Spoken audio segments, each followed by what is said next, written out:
الحاق حتى زرتم المقابر كلا لمون ثم كلا سوف تعلمون كلا لو تعلمون علم اليقين لترون الجحيم ثم لترونها عين اليقين ثم لتسألن يومئذ عظيم.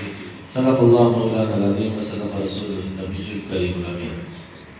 سامعین حضرات، سورۃ تکاثر کے حوالے سے چند باتیں آپ حضرات کے سامنے کوشش گزار کرنی ہے. اس سے پہلے ایک مسئلہ سماعت فرما لیں.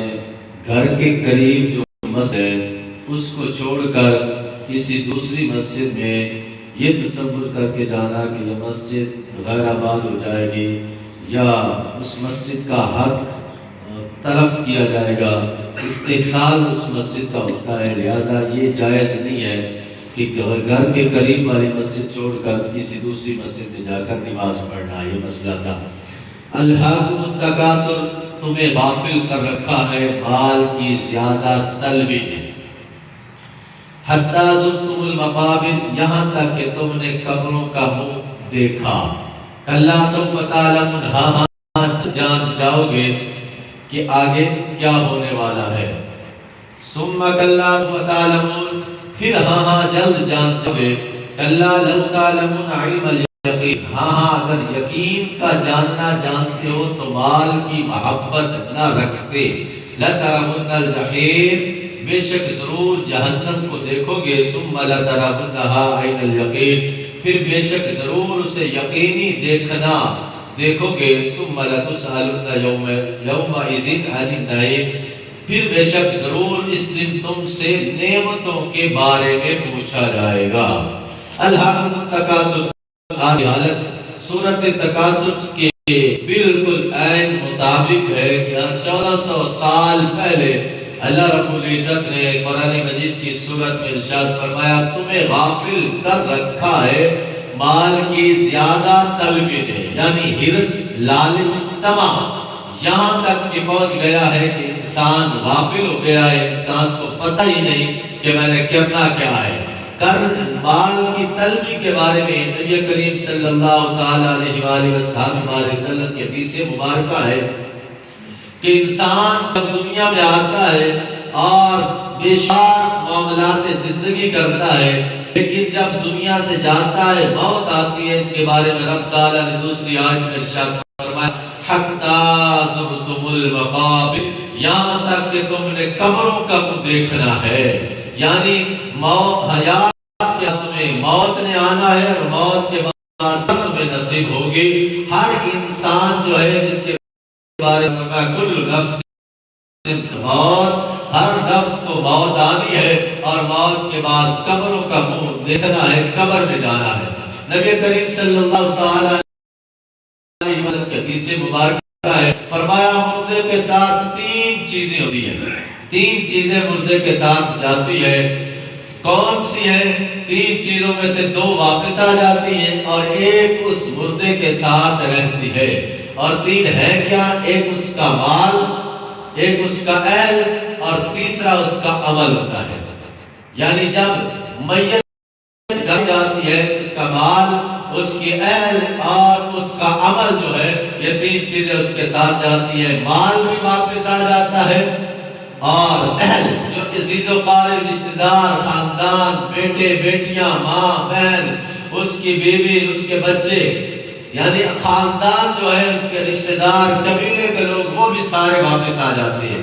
تیسرا نبی کریم صلی اللہ علیہ وسلم نے ارشاد فرمایا جو عمل ہے اس کا نیک عمل ہوگا، جس کے بارے میں اللہ تعالی نے قرآن میں فرمایا لَيَبْلُوَنَّ أَيُّكُمْ أَحْسَنُ عَمَلًا الذي خلق الموت والحیات لیبلوکم ایکم احسن عملا، کہ بندے کو میں زندگی اور موت دیتا ہوں اور زندگی اور موت کے بعد آزماتا ہوں. آزمائش کے لیے یہ میں نے زندگی دی ہے، اس میں آزماتا ہوں کہ وہ اچھے اعمال کرے. اچھے اعمال کیا ہے؟ وہ نماز پڑھے، روزہ رکھے، زکوٰۃ دے، حج کرے، صدقہ و خیرات کرے، غریبوں کی مدد کرے. یہ سارے کے سارے اس کے اچھے اعمال ہیں اور ان اچھے اعمال کے بارے میں رب تعالیٰ اس کی آزمائش کرتا ہے اور یہی عمل تمہارا بعد میں قبر کی زندگی میں کام آئے گا. نبی کریم صلی اللہ علیہ وسلم نے فرمایا، آگے فرمایا کلا سوف تعلمون، ہاں تم جلد جاؤ گے. یعنی قبر میں جب جاؤ گے نا پھر تمہیں پتا چلے گا کہ قبر میں ہوتا کیا ہے اور قبر کے بعد کیا ہے۔ قبر نبی کریم صلی اللہ علیہ وسلم نے ارشاد فرمایا قبر ایک ایسی جگہ ہے جو جنت کی کیاریوں میں سے ایک کیاری ہے اور دوزخ کے گڑھوں میں سے ایک بہت بڑا گڑھا ہے۔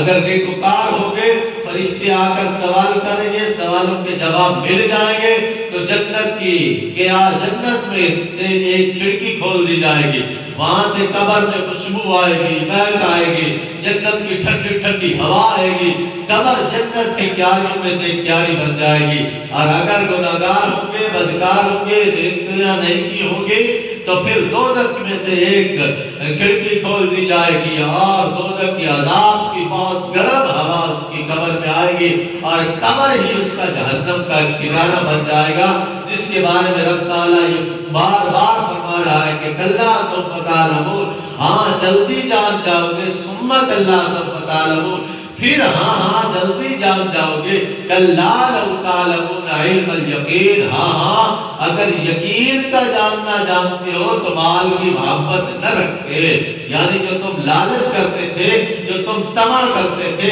جس کی وجہ سے تم اپنی زندگی کو مال کی محبت میں لگا دیا ہے، اللہ کے فرمان سے اپنے آپ کو دور کر دیا ہے، ہر وقت مال کی محبت میں لگ کر یہ تمہارے وہم و گمان میں آ گیا کہ میرے ماں باپ، میرے عزیز و قارب، میرے رشتہ دار، میرا خاندان، میرے بال بچے، میری اولادیں کہاں سے کھائیں گی؟